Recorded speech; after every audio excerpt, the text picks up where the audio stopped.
শুভ সকাল বন্ধুরা, হোপফুল জয়ের নতুন ব্লগে তোমাদের সবাইকে স্বাগত। তোমরা সবাই কেমন আছো? আশা করছি খুব ভালো আছো, আমিও ভালো আছি। তাই আরও একটু নতুন ব্লগ নিয়ে চলে আসলাম তোমাদের কাছে। তো এইটা ছিল কালী পূজার পরের দিন বন্ধুরা, আর আমরা সবাই সকালবেলা রেডি হয়ে বেরিয়ে পড়ছি আরেক মায়ের দর্শনে।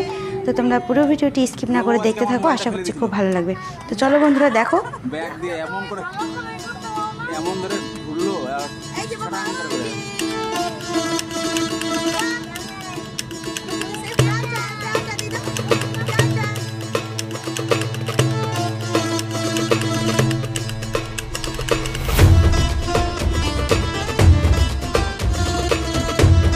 তো দেখো, আমরা বলতে বলতে মায়ের মন্দিরে পৌঁছে গেলাম।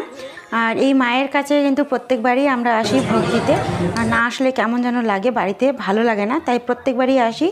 আর এখানে এসে কিন্তু খুবই ভালো লাগে।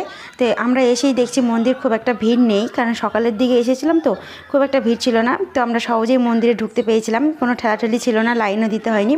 তো মন্দিরে গিয়ে দেখো মায়ের মুখটা দেখে এত সুন্দর লাগলো, বলার মতো না, মনটা ভরে গেল মায়ের কাছে গিয়ে।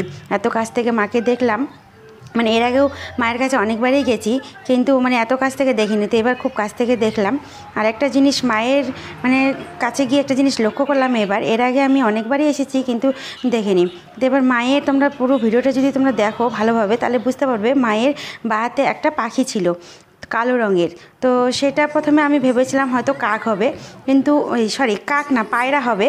তারপরে বাড়ি এসে যখন এডিট করি তখন দেখছি না, কালো রঙের পাখি, তাহলে কাকেই হবে, কারণ প্রত্যেকটা মন্দিরেই কিন্তু আমরা পায়রা দেখতে পাই। তো তাই আমি ভেবেছিলাম পায়রা, কিন্তু কী কারণে বাহাতে সে কাকটা বসে আছে এতদিন গেছি কিন্তু জানি না কী জন্য। তো তোমরা যদি আমার ব্লগ দেখে থাকো আর বা জেনে থাকো তো অবশ্যই কিন্তু বলো কেন মায়ের বাহাতে পাখিটি বসে থাকে। তারপরে সবাই একটা খাবারের দোকানে ঢুকলো, সবাই খেলো, কিন্তু আমি খাইনি, আর আমার যা খাইনি, কারণ আমাদের নিরামিষ ছিল সেই দিন, আর এমনিতেও আমি খাই না সমস্যার জন্য। তো দেখো, তারপরে আরেক মায়ের মানে আরেক দুই মায়ের দর্শনে আমরা চলে এসেছি ওখান থেকে। এটা হচ্ছে বুলবুলির 22 হাত কালী মা, আর এখান থেকে আরেক মাকে তোমরা দেখতে হবে, ওটা হলো বুড়ি কালী মা। তো দুটাই মা খুবই জাগ্রত আর খুব বড়, দেখতে পাচ্ছ। আর মায়ের মুখের স্মৃতিগুলো কিন্তু একই রকম, প্রায় দুজনেরই। তো খুবই ভালো লাগলো, এই প্রথম আমরা গেছিলাম। রাস্তা থেকে প্রত্যেকবারই এগুলো দেখা যায় না, এটা বাজারের মধ্যে। আর যেটা বুড়ি কালী মা সেটাকে দেখা যায়, কিন্তু মায়ের বিগ্রহ থাকে না, তো ওইভাবেই দেখা হয়। তো এবার গেলাম, খুবই ভালো লাগলো।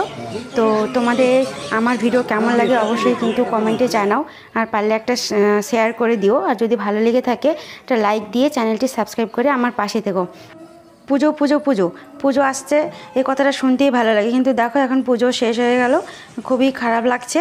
এরপর থেকে যার যার যেটা কাজ সে তার কাজে ফিরে যাবে। আর মানে কি বলবো, আগের মতন আবার শুরু হয়ে যাবে লাইফস্টাইল। তো যাই হোক, আসছে বছর আবার হবে মা, তোমার অপেক্ষায় সবাই রইলাম। তুমি সবাইকে ভালো রেখো, আশীর্বাদ করো অনেক।